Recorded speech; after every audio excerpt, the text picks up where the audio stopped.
Hi, everyone. I'm Gina Marie Jameson. I'm the Executive Director of RoundTable Cultural Seminars.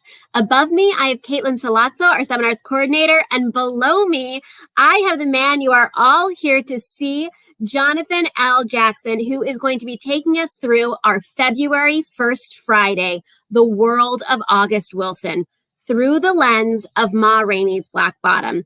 I'm sure so many of you have seen the amazing Netflix production of Ma Rainey's Black Bottom, which is just, I wept through the whole thing. It is so incredible. And if you haven't seen it, please do watch it, especially after our session today, when you'll have more insight about the work and August Wilson himself. This is very special to me because I am a Pittsburgh native, and I went to school for acting, and Johnathon is actually from right across over in Ohio. So we share the Rust Belt background, which is a big theme in Wilson's work. Johnathon is coming to us from Los Angeles. He is a teaching artist at the Center Theater Group in Los Angeles. He is a writer, he is an actor, he is an educator. For the Center Theater Group, he developed a curriculum about August Wilson and his work that he takes around to educational facilities throughout the Los Angeles area to teach people about Wilson the playwright and his work. He's also led talkbacks after productions, including August Wilson productions, at the Center Theater Group, which is when the audience and the actors and the artistic team of a production interface after a performance. I am going to get us started in just one moment, but I just want to remind everybody how to ask questions and leave comments during today's session, which we will get to at the end of our time together today. The first way to ask a question or leave a comment is if you are watching this live on your browser, if you exit full screen mode, to the right of the video rectangle that we are in, there is a chat box. You can drop your questions and comments directly in that chat box, and they will come through to our system. The second way you can ask a question or leave a comment is you can email us at office@roundtableculturalseminars.org. Caitlin and I will be keeping an eye on that throughout our time together today, and anything you email us, we'll put up for Johnathon to address at the end of the session. The last way you can ask a question or leave a comment is you can text us at 646-450-0986. Those texts come through to our computer, so we can easily pass your messages on to Johnathon to answer at the end of our time together today. So that being said, I am going to take Caitlin and myself off screen. I'm going to unmute Johnathon, or if Johnathon wants to unmute himself, and we will get started. Johnathon, the stage is yours. Thank you. Thank you so much, Gina. Thank you, Caitlin. You all have been wonderful. I'm extremely excited to be coming to you all today. August Wilson is my personal favorite playwright. If you ask me, he's the greatest. Some people like to disagree, but that's why they're called opinions. But like you said, my name is Johnathon L. Jackson. I'm a writer and educator and actor from Cleveland, Ohio. I'm very proud of the city where I come from. It actually gives me a pretty great connection to August Wilson being so close to Pittsburgh. And I've spent enough time there doing different projects to kind of get a feel for the city. I've actually been to the Hill District. It's very exciting to know that you're walking through the neighborhood where August was living and writing his productions. I am the lead teaching artist for the August Wilson program with Center Theater Group in downtown LA. And again, so excited to use August's words. Even though he wrote them so long ago, they're still extremely timely. And it's a timely look into the world through the way that he saw it. And today we're going to be using Ma Rainey's Black Bottom. And my goal here is to use this time to help you see the value of your story, but most importantly, the power in telling it. Okay? So first, we have to talk about August and his century cycle. Now, August Wilson, if you're unfamiliar with him, he was a Pulitzer Prize winning playwright. He's one of the most influential writers in the history of theater and arguably the loudest voice in the history of Black theater. He's best known for his century cycle. Century cycle is when he takes 10 plays, each set in a different decade of the 20th century, and he captures the daily lives and challenges of African Americans one decade at a time. The play we're going to be looking at today is Ma Rainey's Black Bottom, which is set in 1927 at the height of the Roaring Twenties. It's the third play in his cycle. Now, August a writer. He kind of started doing other art forms, but a writer himself, he was influenced heavily by different art forms. His influences, it came to be known as what people call the 4 Bs. They are the writing of Amiri Baraka, the artwork of Romare Bearden, the music of the blues, and the words of writer Jorge Luis Borges. Extremely prevalent in the production of Ma Rainey's Black Bottom is the blues. And August is quoted as saying, "I'm not a historian. I happen to think that the content of my mother's life, her myths, her superstitions, her prayers, the contents of her pantry, the smell of her kitchen, the song that escaped from her sometimes parched lips, her thoughtful repose and pregnant laughter are all worthy of art." With these words, he lets us all know that we are the experts in our own experiences. So I really want to point that out to you all, that you are the expert of your own experience and you are the author of your own story. And I also want you to know that it's worthy of being shared. And this is a quote that I would like you to remember. Try to bookmark this somewhere in your brain because we're going to come back to it. We're going to use it a little later in the presentation. Now, Ma Rainey's Black Bottom. This play is the only one in the entire century cycle that is actually not set in the Hill District where August grew up. Ma Rainey is set in Chicago, which makes the parallels of the experiences Black people endure over the century of his production more pronounced. It speaks to how, while there's like no universal Black experience, there is an underlying relationship that Black folks have in America, and it unites us in a way. It's set in a recording studio in 1927. Ma Rainey's Black Bottom takes place over the course of one afternoon as a group of musicians and a legendary blues singer, Ma Rainey, record a new album. Now, if you have seen this on Netflix, I would encourage you to try to look at some of the clips of the play because there are going to be some subtle differences there. But what I love about the film is that you really get a chance to see it on a large scale, done in a special way. But what I like about the play is that you get a chance to focus where you want to focus. There's nobody telling you where to look. There's no director trying to shift your gaze a certain way. You could watch these characters live, move, and breathe in their own environment. And the actors all do a beautiful job in both the play and the film. Now, we meet the musicians appropriately named Toledo, Levy, Cutler, and Slow Drag as they wait for Ma Rainey to arrive for the recording session. The men, they all tell stories, they crack jokes, they philosophize and argue, each individual bringing a different perspective to Black life in America. This show explores the themes of creative expression, ownership, power dynamics, drama, dreams, sex, passion, and the exploitation of African-American artists in the music industry, which sadly enough is still going on at an extremely high level. Now, we do have to add a little historical context in order for you to really grasp what's going on at this time in the world. But before we go there, I want to point out some quick differences that you will see in the movie that you won't see in the play. For example, the movie starts with this beautiful scene of Ma Rainey down in the South on the Chitlin Circuit singing songs completely in her element. And it's a beautiful look into the life that Ma Rainey lived. But that's not exactly how the play starts. The play starts with the musicians, the guys all walking in, getting ready to perform that day. We don't get to see them walking through the streets. But one difference that you see is you can actually see in the movie how hot it is. They really do a great job of showcasing how hot it is in Chicago at that time and what that's like playing in that studio. And in the script, in the play, the characters have a lot of conversation about it. But there are some little small jokes that you miss in the movie that you see in the play. There's a joke about spelling, which kind of gets at the literacy levels of African Americans at that time. But I would say if you get a chance to read the show, just check out some of those jokes in the very beginning that the men share with each other and how they talk about each other. And we'll get to more on that later about how men, especially Black men and Black people in the Black community, how we crack jokes on each other. So historically, just so we can understand the play and the world that it is a little better, the 1920s was a period in which most Black people in the United States were born as free people, the first generation of African Americans not born into slavery. In 1927, what's known as the Great Migration, that sometimes I like to call the Great Displacement, borrowed that from one of my partners and one of my partner teaching artists, a lady named Lindsay Jenkins. It's completely underway, and African Americans were migrating from the rural South to the urban North in search of equality and opportunity. But what they found was a little something different.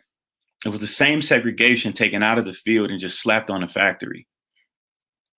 It's the powder keg. It's the weight of unmet expectations and dreams deferred, combined with racial tensions and resistance to change. It created this environment that Black people had to navigate every day of their lives. And this is the backdrop of Ma Rainey's Black Bottom. So when you see the movie and you see the way Ma is talking to her producer and to her agent, we have to understand that she's doing something extremely powerful. She is in complete control of her destiny, and she is in complete understanding of her power and what she holds. And this is not something that you saw often. Ma is probably one of the most powerful characters in the August Wilson canon. Okay, so as we talk about Ma, we have to realize a lot of people think that Ma is just some made up character, but no, she's not just a character in the show. She was the real deal. I mean, a powerhouse singer. She packed houses all around America in her heyday. She was born Gertrude Pridgett in Columbus, Georgia on April 26, 1886. And she was known as the mother of blues at the height of her popularity in the 1920s. She performed in jazz venues throughout the United States with famous musicians like Louis Armstrong. She was always bold, always flamboyant, and guaranteed to put on a show. She lived her life out loud as a bisexual woman in the 1920s, in spite of hatred, in spite of threats, and her status in America. She hated the phrase "can't." That was something that she really despised, because she didn't like for people to tell her what she could and what she couldn't do. She was determined to pave her own way, and this is what you see in the show. You see this in the movie and in the play. She spoke to white people in a way that completely undermine the racial tensions of that time in the 20s. So, like I told you before, one of the things that I want to highlight is something that you see a lot and often in Black communities. In the play, the musicians do a lot of talking smack to each other. And at times, this conversation back and forth can teeter on the lines of joking to bullying and flat out hurtful. This is something that happens in every school across the country. Some words or actions, they can be more offensive than others. And some words or actions, they depend on the relationship that you may have with one another. For example, there are things that your parents can say that if your boss said, you may be offended by, you may take it differently. There are things that your friends can say to you that if a stranger said it on the street, it might take you back a little. Some of these words and these things that they say to each other, some are typically okay. Others are always offensive. But there is a gray area where some of these words and actions live. On the screen, you see a graphic with a word bank and something that you can do at home, or you could get a piece of scrap paper, or you could write it in the comments if you want. And I want you to think of where would you place these words, these actions, these phrases, and feel free to ask some of the things that you and your friends might have said to each other when you were growing up. I may ask you about it later. So I want you to take a second, just think. When you were on the playground growing up as a kid, or when you were out in the neighborhood with your friends, did you talk smack to each other? What were some of the things that you all said? What were some of the things that you all felt? And I do have to note, and I'll walk through these words for a second. You have yo mama, which in my community, those is fighting words. You have shut up, the N word, stupid, boy, female, liar, thief, the B word, stepping on somebody's shoes. And if you've seen the show, I'm not going to spoil anything, but if you've seen the show, stepping on somebody's shoes is that's a high level offense. And that can be wherever you go. That's something that's still true today. Stepping on somebody's shoes can really be offensive. And in the spirit of Ma, we have the phrase "you can't" on there as well. Now, I have to talk about the N word. The N word is one that you're going to hear a lot in this show. And honestly, you're going to hear it throughout all of August Wilson's throughout all of his works, all 10 of his plays, and even the 2 others that he wrote that aren't a part of the century cycle, you're going to hear the N word. But what this is, it's not a critique on anyone. It's just the reality of how Black folks talk, to be 100% honest with you. If you look at the graphic on the screen, you can see about half of Americans will admit to using the N word, which is interesting. Or half of Americans say that they know someone who uses the N word, which is an interesting thing because you don't really hear it in professional settings. You don't hear it just spouted freely around the word. It's something that we know exists and we know people say it, but every time it kind of creates a tension often. Not all the time, but often. But in August's world, I want you to understand how August wrote. August Wilson was a person who would literally sit in the shop and listen to conversations people were having. He was a people watcher. So if you are a people watcher out there, you are not weird. You are an artist. But August Wilson was a people watcher. He would sit there and he would literally write the conversations that he heard. And in this play, that's why you see that, because in August's world, this was a word that you heard. And in my life, you know, it's a word that has the flexibility to fall anywhere on the spectrum that we saw in the previous slide. It could be anything from a term of endearment all the way to being a weapon to spew hatred based on who is saying it and the circumstances surrounding when it's said. In this show, you will hear it used many different ways. What can be difficult about the N word is that it doesn't come with a hard, fast set of rules. It's a nuanced word, and its rules are flexible, not static. So for me, growing up, it was a word I heard from everyone around me, from pastors down the line to my friends in elementary school, even teachers and athletes I heard say it. It was somewhat of an open secret. Almost everyone I knew who was Black said it. They just didn't say it in professional settings or around white people. The N word, for better or worse, is a part of the Black community and culture. My grandmother she would always have this thing. We called her Big Mama. She would always say, she would say things about company. She would say things about not saying things in front of company. And when she said company, she meant white people. But for better or worse, it's tailored into the fabric of who we are. It's in our literature, in our music, in our lives. And in the words of Susan Laurie Park, it's in our drinking water. So in the play and in life, oftentimes, one thing that August points out beautifully that we can apply to our real lives is that people who have actually caused our pain, they don't usually catch our wrath. They don't catch the wrath of how we feel. Most humans, we reserve that wrath for the people closest to us. You ever heard the quote, "No one can hurt you like a friend"? We see this play out in the life of the character Levy when his frustration bubbles over. Again, I'm trying not to spoil it much, but if you haven't seen it yet, please, please, please go watch it. Go watch it on Netflix. If you don't have Netflix, I'm sure find somebody with a password if you have to.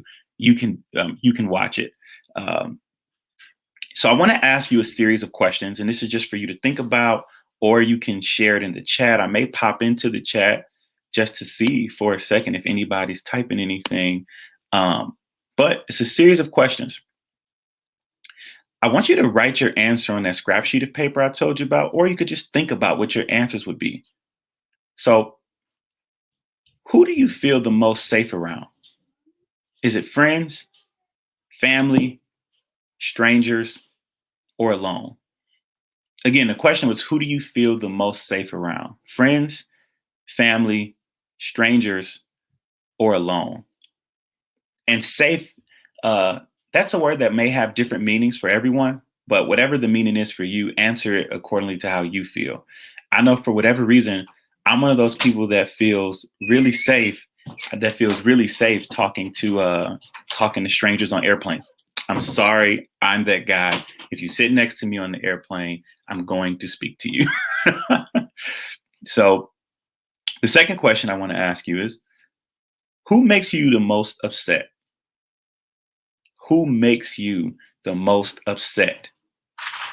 Enemies, friends, family, or is it yourself? Who makes you the most upset? Enemies? Is it a person that really gets on your nerves, that is out to get you? Is it a person that's a family member that you wish would act a little different, but they don't? Is it a friend who just somehow finds a way to let you down? Or is it yourself? Do you beat yourself up a lot? And I also want you to think, who catches our anger the most? Is it the person we're mad at? Family? Friends? Or yourself? Again, quickly, who catches our anger the most? Is it the person we're mad at? Family? Friends? Or yourself? After thinking about these questions, I want you to ask yourself, what shocked you the most about your answers? What did you feel when answering them? And are there any answers that you wish were different? And if you have thoughts about these questions, please, in a question and answer period, please let me know. Let me know what you were thinking, what came to mind for you. Now, I want to talk a little bit about what August means to the world and how he helped shift and change it. Now, outside of the plays themselves, one thing that made August special is that he was the first playwright, really. Well, every time you say first, it's, but he was one of the major playwrights, one of the first playwrights to write Black characters who spoke the way Black people spoke when white people weren't around, going back to how you see the use of the N-word. His plays give audiences the chance to be flies on the wall in the lives of everyday Black folks. And everyday Black folks is a common theme that you will see in all of August's writing. It removes the white gaze of American theater and places a Black and Afrocentric perspective at the forefront. This is something that playwrights of today still struggle with, quite frankly. And when so often plays are written to speak to white audiences, where August made the white audience members guests in a completely different world. Whether it was a jitney station, a backyard, grandma's house, or the city of bones, Black people, Black voices, and Black perspectives were always the center focus for August. There once was a perspective that Black people only had a place in theater singing and dancing, and maybe even there was the time of minstrel shows. But August showed the world that even when the music stops and even when our feet stop moving, Black people still have something to say. There's something that they feel. And from a financial perspective, it also showed that Black theater was viable outside of the musical spectrum. August showed the world that Black theater was about more than just the rhythm, but it shed light on our blues. He, along with others such as Lorraine Hansberry, Amiri Baraka, and Alice Walker, they kicked down the doors of theater and gave Black writers a seat at the table. Now, before I go to this next slide, I have to ask for a little latitude of what you're about to see. I'm going to tell you about what August means to me. And in order to tell you about what August means to me, I have to take you back, way, way back. I'm not going to say exactly how far back, but back to when I was a teenager. If you are laughing right now, don't. It's not funny. And oftentimes, people say that if it hadn't been for this person or that person, I wouldn't be here. But in this case, it's actually true. If it wasn't for August Wilson, I truly wouldn't be here today. So I'm going to explain. I'm going to tell you the story. So when I was in 10th grade in high school, I honestly did not take school seriously. The guy you see in the pictures, I mean, school was just something, it was a formality that I had to do because I was a football player. So I kind of had to fake this interest in school in order to be eligible to play so I could get to the next level of playing football in college. But along the way, something happened to me. During my sophomore year in high school, I started to ask myself questions about my life after having this near-death experience and giving my life over to God. I looked around and realized that I played sports my entire life. From the age of 8, I was playing sports. All I had ever did was play football. I wanted to know what else I could do. I was accustomed to having my teachers pass me through because I was good at football. I rarely went to class. I didn't really do homework. And to me, it didn't matter until it did. After I quit football, I realized that I had F's in almost all my classes. And nobody's going to skip the guy who's not playing anymore through. So in order to pass English, I had a teacher, a lady named Miss Butler at Glenville High School. She was so cool. She was the best. Um, she made a deal with me that if I came to class and read out loud, she would give me a C. And when I got to class and I read that day, what she had me read was the role of Troy in the play Fences. And for the first time in my life, it was a book that I picked up that was full of people I knew and I could relate to. Troy was just like my grandfather. His friends were my uncles, and Rose was my grandma. So for the first time in school, I felt seen, which is very important in the world of August Wilson, because August Wilson is a guy who dropped out of high school because of the racism he experienced, and ultimately because he didn't feel seen or valued or respected or heard. But because of August's writing, interestingly enough, in high school, I felt valuable. And the readings, they got so popular that people started to skip class to come to this class to hear me read Troy and Fences. And from there, my teacher recommended me to an arts program in our school in our school district. It was called the All City Arts Program. I joined the program, and the rest is, as they say, history. It was through this program that I did Dreamgirls at the second largest theater complex in the country. These are the type of opportunities that my craft, my gifting, and encountering August Wilson has provided to me. I've appeared on television shows. I even honestly, the most important thing I ever did was in theater. And that's when I met my wife. We did a production together, and at one point she was playing Dina in that production of Dreamgirls. And I've honestly been on the artistic path ever since. And when I think about it, sometimes I still get overwhelmed. I mean, I'm a kid who grew up in the projects of Cleveland, Ohio, and made it to private college. And now I lead a program at the largest theater in Los Angeles, California. All because August Wilson made me feel seen. He helped me see art behind the struggle of my life. And that's what August can do for you. That's the lens of the world that I really want you to see past, and I want you to take from this talk, if nothing else, that your story matters, that there is art in everything that you have ever experienced, and that nothing that you have been through will ever be wasted. So this here is my beautiful, beautiful family, my wife and my children. It sounds like I probably should name one of my kids. Should have named one of my kids August. But I want to ask you that question. What does August mean to you? Even if you don't see yourself in the plays or the world of August Wilson, what about the principle of being seen? Let August show you that you're valued. Let him show you that your life is art. Remember that quote I told you to remember in the beginning of the presentation? This is why. When August says, I'm not a historian, I happen to think that the content of my mother's life, her myths, her superstitions, her prayers, the contents of her pantry, the smell of her kitchen, the song that escaped from her sometimes parched lips, her thoughtful repose and pregnant laughter are all worthy of art.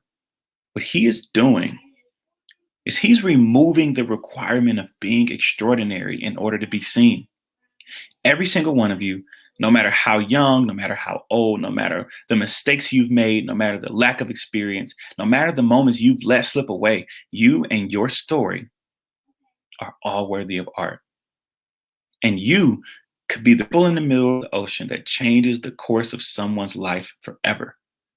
Just like August did for me. I'm pretty sure that when August sat in his office writing Fences, he had no idea that 30 years later, I would need to bring my grade up in the class and find myself on a path that brought me here to you today. A lot of times we lift up the person that is extraordinary, and we make the exception the rule and the standard that we want to hold everybody to. Barack Obama is amazing, but he's also one of the best, one of the most prolific speakers that we've had of this time. LeBron James is amazing, but he's probably the greatest athlete we've seen.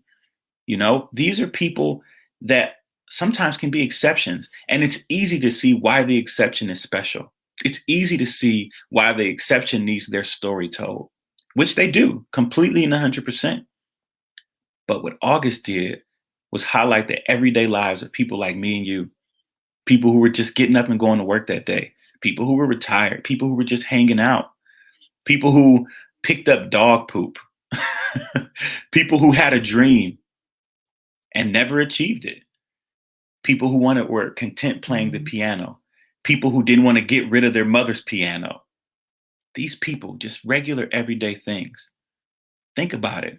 You're a mother or a father or a parent. You have a role in your community. What are the myths and superstitions that you have? What's in your pantry? What art are you pushing to the side or not sharing with anybody because you don't realize that it's art yet? So at the end of the day, that's what I want to leave you with. I want to leave you all with the thought and just with the power. I want you to walk away from here today feeling empowered in your voice, feeling empowered in your story. And I want to tell your story, please. Someone needs it. And I'll leave you with this African proverb. Every time an elder dies, the library burns down. And you telling your story ensures the world that at least will still have the books. Thank you. I appreciate all of your time. I appreciate you being here today. This has been amazing. August Wilson is extremely important to me. So I always just want to share the gift of what August did for me with as many people as I can. So I hope you walk away from here feeling seen, feeling valued, and feeling empowered to tell your story. Thank you. Thank you, Johnathon. That was really wonderful. Thank you for being so personal and for sharing that beautiful photo of your family. It's a beautiful photo. We do have questions that have been coming in. However, while we're still live, while we still have everyone here, if you haven't asked a question live yet, I'm just going to remind everybody really quick how to do so. So if you're watching us on a computer screen, like Gina said in the beginning, exit full screen mode, make us small. To the right of the box you see the three of us on, there is space where you can type your question or comment. Click the blue chat button, and that will come on screen to us. If that's a little too complicated, or maybe you're just not on a computer, there's two other ways. You can send us an email. That address is office@roundtableculturalseminars.org. Or you can send a text that Gina and I will get on our computers. That number is 646-450-0986. Like I said, there's still time, and I know we still have a bunch of folks with us. If you have something you'd like to say, please, as Johnathon said, feel free to do so. But like I said, Johnathon, we have questions already. This first one came in via text. It says, do you offer your expertise on August to high schools? Yeah, that's actually the program that I do with Center Theater Group is a high school program. We're actually teaching right now. We're teaching at Carson High School in LA. We're teaching at we're not actually in the school because you all know LA is kind of crazy right now. So we're not in the school, but we're virtually teaching. I believe we're at 3 high schools at the moment. Yeah, we're at 3 high schools right now. High school is honestly that's my bread and butter. I love teaching high school kids because that's when I encountered them. And I also think that's probably one of the most turbulent times of a kid's life because they're kind of facing this pressure to figure everything out right now. And as we all know as adults, no, that's not how any of this works. That's not how it works at all. And if you are so lucky to think you got it figured out and you in high school, you'll probably turn maybe 22 and go, no. And then you'll turn 25 and go, still no. And then you'll turn 30 and you'll be like, wow, I better make a decision soon. So yes, I will. I'm always down to come to high schools. I love high school kids. Another question here via text. It said, did August set out to have his plays in a century cycle, or did it happen this way? No, this was his goal. Like this was his life's work. And his final play, Radio Golf, he actually was writing that while battling cancer, but he wanted to finish it. Like, so a lot of experts will say it is his most underdeveloped play because he died, during the process. But he did finish it, and it did go up to complete the cycle. So the first play is Gem of the Ocean. I think it's 1908, if I'm not mistaken. Somebody can fact check me on that one. And the last one is Radio Golf. Another question here. It says, is it fair to say the play represents a cycle of abuse from Ma Rainey down to Levy? Again, this is my opinion, but I would say no. And I would say no because, again, trying not to spoil anything for anybody, because I feel Levy had a path that he wanted to go on that was separate from Ma's path that she was trying to go on. So I don't think Ma passed it down. I think the cycle of abuse there was the fact that Levy didn't realize his power yet. It's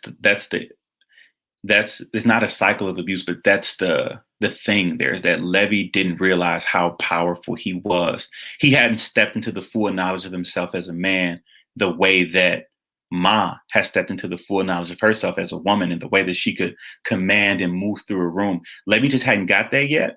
And I think one of the issues there, one of the things that it's tough and that young people can learn from it, anybody who hasn't learned the lesson yet, my grandma used to say you can be a young fool or an old fool, one is just taking you longer.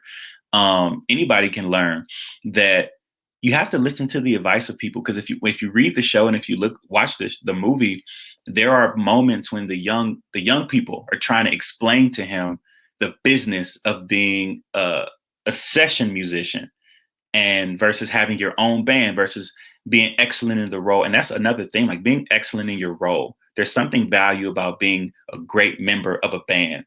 Everybody doesn't have to have their own band, and knowing that to everything, that there is a time in the season. And Levy just, unfortunately, we don't get a chance. He might not get a chance to explore his time or his season. Another question here. It says, what is the City of Bones? Oh, so I talked about the City of Bones, but I didn't actually say. But the City of Bones, if you want to see it up close and personal, read Gem of the Ocean, August, the first play in the cycle, not the first one he wrote, but the first play in the cycle. City of Bones is it's explained there, but it's a place where you can go to get your soul washed, if that makes sense. It is a place you can go to get your soul washed, where you can encounter the things of your past that you tried to run from. When you get tired of running, and when you get tired, and when you are ready to give up, you can make a decision. You can give up, or you can face your fears and face the issues that you had and the things that you ran from, and get your soul washed. And the person who knows the way to the City of Bones is Aunt Esther, which is like a metaphor for ancestor in the Gem of the Ocean. She is over 200 years old in the play. And she's like, if you've seen The Matrix, she's the oracle. She's the connection of the August Wilson world.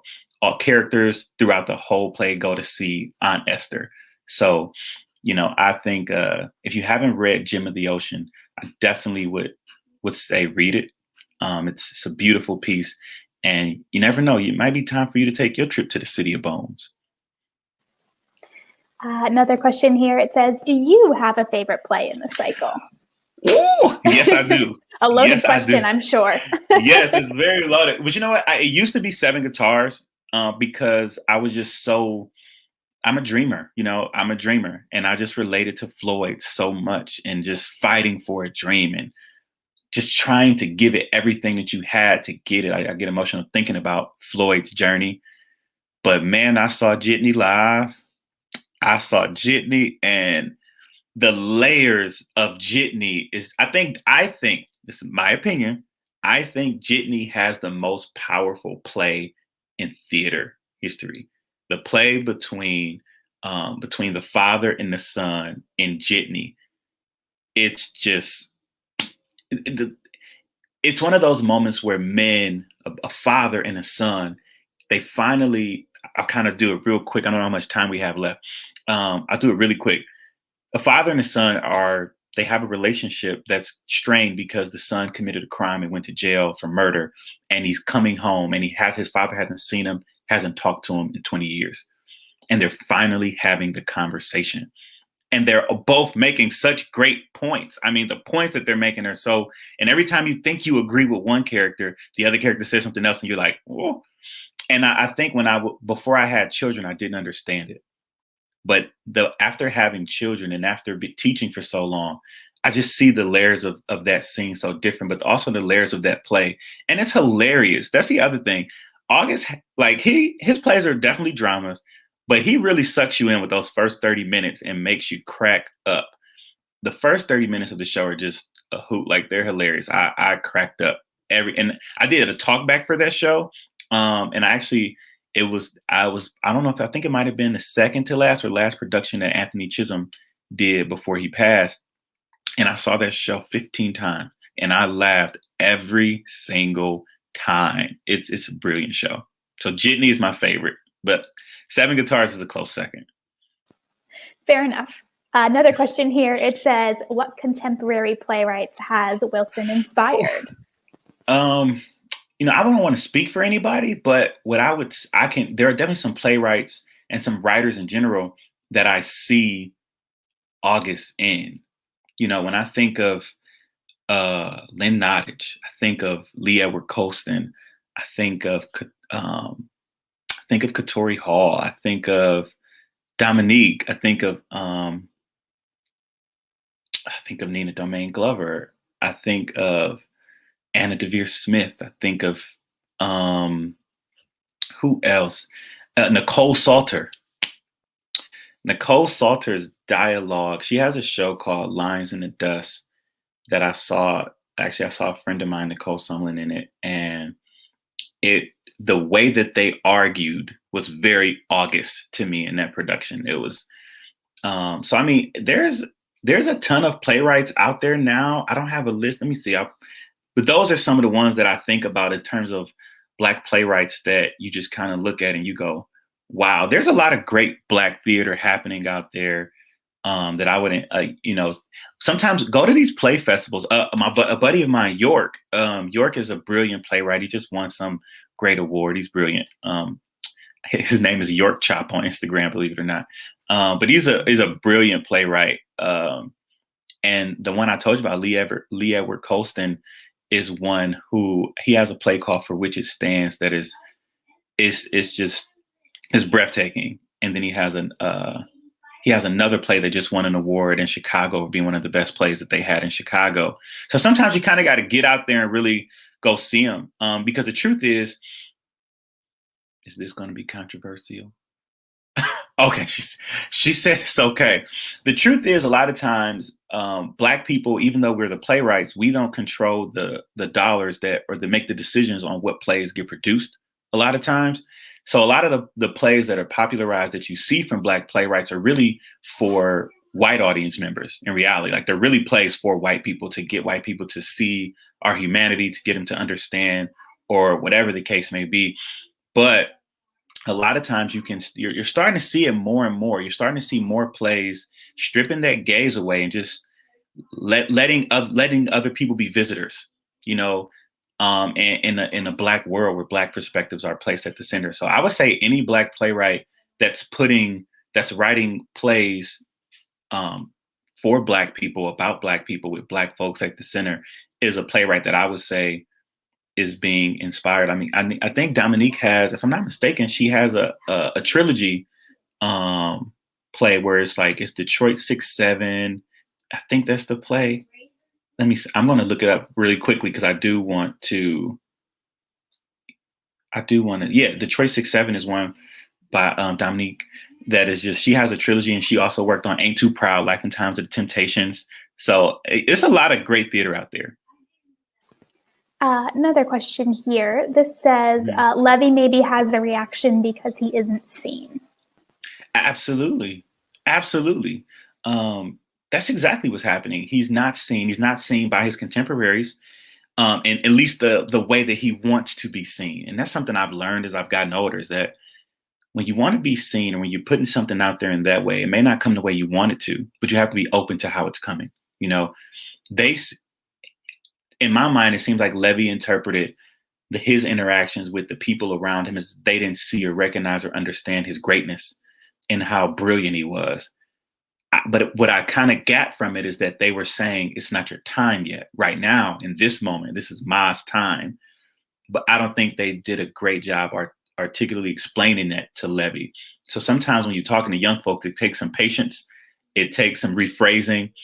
When you want to just go, all right, guys, that's enough. I'm tired of this. I'm tired. Like sometimes you got to really be patient and really try to make sure they get it. Because at the end of the day, it's more important that they get it than they get it how you want them to get it, if that makes sense. And sort of going off that, this one says, can you discuss the way Ma treats Levy? Yeah, again, from what I've read about Ma, honestly, I think it's because she recognizes we can't forget about the pettiness of it all. Like some things are really basic and very petty. Levy is scheming on Ma's lady. He's scheming on Ma's lady. So in more ways than one, he's trying to make something that's about Ma become about Levy. He's pitching his version of songs after Ma has told him not to. He's pitching himself as a producer and as a composer during Ma's session to her producer. And a lot of times, and this is no fault of Ma, but it's a reality, is that a lot of times, and even still today, I run a Zoom with a couple buddies of mine called the Black Writer Zoom. And something we talk about now is even still how there's this myth that there can only be one in the Black community, or at least that's what it seems. I won't say it originated with us, but we've been duped into thinking that there can only be one amazing playwright that's popular at a time, one amazing movie star that's popular at a time, one Black movie that can be great in a year. And even though we're coming out of a year with Ma Rainey's Black Bottom, One Night in Miami, and The Five Bloods, which are just, those three movies that is just like, I don't know, my mind wants to explode. And we're coming out of a year of television where you had the shows that are driving everybody crazy with their performances, like Bridgerton and Lovecraft and P-Valley and Pose and all these different shows going on right now that are just brilliant television. I May Destroy You, just brilliant art coming from Black creatives at this moment in time. So we're really tearing down that barrier that there can be one. There's more than one. There'll always be more than one. But back then, in that moment, that was Ma's moment, and Levy was trying to take it. This is how it came across to me. And actually, really quickly, I want to get to everybody's question. But really quickly, Mom, the only time that I hear the N-word weaponized in Ma Rainey is when Ma says it to Levy, when she tells him he's fired.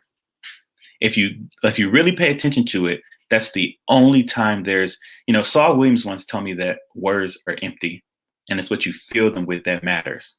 How do you make a word? You spell it. You cast spells with words, right? And you fill them with things. And if you listen to what Ma fills the N-word with when she fires him, it's so venomous. And it's the only time that the N-word is venomous through the entire production. This one's sort of a two-parter here. So the first part says, Ma Rainey had a dream to sing the blues and show it as a lived art form, but she also realized that there was a society that was only interested in exploring the blues as a profitable business. The question is here, it says the last scene in the Ma Rainey movie was that Paul Whitman and his band playing what they think are the blues. Yeah. Now that's not in the show. That's not in the play. That's something that's not in the play, but it kind of did add a heartbreaking button because a lot of times that's what happened. I think one of the most famous examples is Hound Dog, how, Elvis made Hound Dog a hit, but really it was Big Mama Thornton's recording that where he got it from. And there's a whole documentary about that, but you see that all the time. And at that time period, and even still today, where artists are, for lack of a better term, this might be the perfect term, stealing from other artists. And it's sad because sometimes with music, you only get that one hit. You really only get that one hit. And or it's like a comedian, if you got that one joke, that's the joke that gets you booked and somebody takes it. It can be a deflating and defeat and something that really feels like it makes you feel defeated. And then I just have a couple comments that I want to share with you. This one says, hope you're teaching youth, which we know you are, as you are clearly an inspiration. Really quick, listen, I am always down to teach kids about August. Or, just the power of art, because, you know, a lot of times I get into these discussions with people and funders about, because a lot of people push metrics, but how do you measure saving a kid's life? You know, like, you can't measure that. I've had a student once who didn't speak the first 6 weeks of a class, and by the end she did a monologue in front of the class. There's no way to measure that. And a lot of times we try to turn these kids, these lives, into numbers to say we had this many students and they increased their test scores from this to this.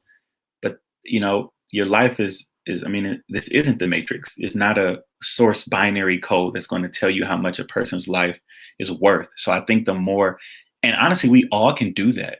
We all have that responsibility to our young people to help educate them, to help raise them. You know, I'm one of those people. I was raised by a village. You know, I had my mom, I had my dad, I had grandparents. I was lucky enough to have great grandparents. I had mentors, teachers from all over the place. I had pastors, brothers in church. I had my football team, my coaches. Like, it probably took no short of about 1,062 people to help make me a productive citizen, you know, and I turned out like this. So it's like, you know, if one person decided not to help out, I wouldn't be who I am, you know. And if I hadn't met my wife, when I met my wife, because she kind of did a lot of the polishing, you know, because we've been married. We got married when we were 20. We were kids. So, you know, I just couldn't imagine. So yeah, I think we all have that yoke. We all have the responsibility to help teach kids and inspire them. Two more things I want to share. This is a question we just got. It says, music is such an important part of August Wilson's plays. Was he a musician also? That's a great question. To my understanding, no. I know he did poetry. That was one thing that he did as well. But he just really loved the blues. He was a guy who loved the blues. That was one of his major influences and experiences. And a friend of mine, this writer, Ladarian Williams, always says white folk want our rhythm, but not our blues. And I just think a lot of times the blues of a person is just as important as their rhythm. It's just as important as who they are. Because it's their story, right? We all are. I once heard this metaphor from Nicole Salter, actually an amazing Black playwright, who said, she asked a question in one of her plays. I forget what it is. I think it's called Breakout Session. She says, what are you swimming in? And she talks about how the atoms, if I'm not mistaken, this scientific show, she's a little smarter than I am. I think it's something about how the atoms in water remember when they encounter some sort of tension or trauma. So the water remembers how it felt when something happened. And if you're a fish swimming in that water that remembers, what are you swimming in? Right. And it made me think, like, what am I bringing to the table? You know, and I think music a lot of times for us connects us in a way to help us realize what we're bringing to the table. Music speaks for us when we can't speak. Chords sing when we can't. You know, and it's that valuable thing. And I think think about when you sing the most, like how people sing in the shower or in a car by themselves, in intimate moments. Like, music is intimately connected to our hearts. And I think whether you're a musician or not, that's something you're going to realize. And then I've saved this one for last purposely because someone has felt inspired to share a little bit of their story with us. It says, I hope I was a Mrs. Butler to someone. I always included a Wilson play in my classes. I brought a class from Ashbury Park to New York to see 2 trains running. And that's the work, right? Like, that's the work. Because there are so many, and I'm not one of those people who blame teachers because I've been a teacher. Like, I worked in the school for 7 years. So there are so many confines and restrictions that it doesn't really allow teachers to really do half the stuff they want to do. So sometimes you have to lean on other resources to go out and do that. And I mean, my hope would be that, you know, and oddly enough, my wife's father, my father-in-law, was the music director in the production of Dreamgirls I did. It was the first play I ever did. So you never know your connection, you know, or how you will help somebody. And that's what I mean about when I say the ripple in the ocean. We may throw that rock out there and those waves go out and we have no idea the lives we're changing. So I guarantee you, if you keep in contact with that class, I guarantee you that there's going to be a student one day who's going to send you a message on Facebook or an email that's going to make you go, wow, they were listening. And I'll say this really quickly too. I think we're almost out. I'll say really quickly that my birthday just passed, and my wife did a video for me where she somehow found a way to text everybody who's ever meant something to me in my life in my phone, and she had them send a video in of either telling the memory or just, talking about our relationship. And the video was over an hour long. It was like an hour and 15 minutes in total. And I just was sitting there looking at all these people who were drops in the bucket that meant something, that shaped, that helped move, that helped carve and push out who I became. Like, I think it's arrogant of us to think that we arrived where we are now because we're so great, or because we're so awesome, or because no, a lot of it is luck. And a lot of it is just different people just dropping these little things along the way to help push you into your greatness and help push you into your destiny. So taking that kid to the play, maybe that kid becomes a teacher, and that teacher then takes kids to see a different play. And maybe it's that kid who goes to that play that's grandfathered in to go say, oh, wow, I'm going to be an actor. Like we never, like, I always wonder what made Spike Lee go to the theater the night when he saw Denzel Washington perform to make him say, I want him to be in my movie. What made him go to the theater that night? Who was the friend that said, hey, man, you want to go see a show? When they're just sitting in Brooklyn, that changed everything. Absolutely. Absolutely. We do have one comment out. Just says, thank you for addressing it. Oh, thank you. Thank you. Yes, exactly. Thank you. That's pretty much all the time we have for today. Mm-hmm. However, if you're watching this after the fact and you'd like to ask something of Johnathon or have any additional comments or questions, feel free to email us. I'll put up the email one more time here, and we'll pass it along as need be. That address is office@roundtableculturalseminars.org. I will say thank you to Johnathon, and Gina just wants to wrap up with us really quickly. Okay. I just want to give a big thank you to Johnathon for joining us today. I'd also like to give a quick shout out to Christine Bryhan and Tracy Kwan, who put us in touch with him, because we are so thrilled that we were able to have him today. I love when we talk about theater and literature and storytelling, because it evolves into a conversation that is bigger than the piece of work we are looking at. It becomes about humanity. And Johnathon just captured that in such a beautiful, resonant way. I want to thank you all for joining us live or viewing it after the fact. Our First Fridays program is a complimentary series that we have put out. We do complimentary community-based events throughout the year, so always keep an eye on it. We are a 501c3 nonprofit organization that is committed to bringing lifelong learning to individuals around the world. So if you have enjoyed what you watched today, please sign up for a full seminar series with us. Our spring seminars are out. They are available on our website. We have many, many exciting topics that we're going to explore with an incredible roster of professors. And if you would like to support the community programming that we do, you can always make a 100% tax-deductible donation to RoundTable. Once again, that's the information, and it will go in a follow-up email to everyone who has attended today as well.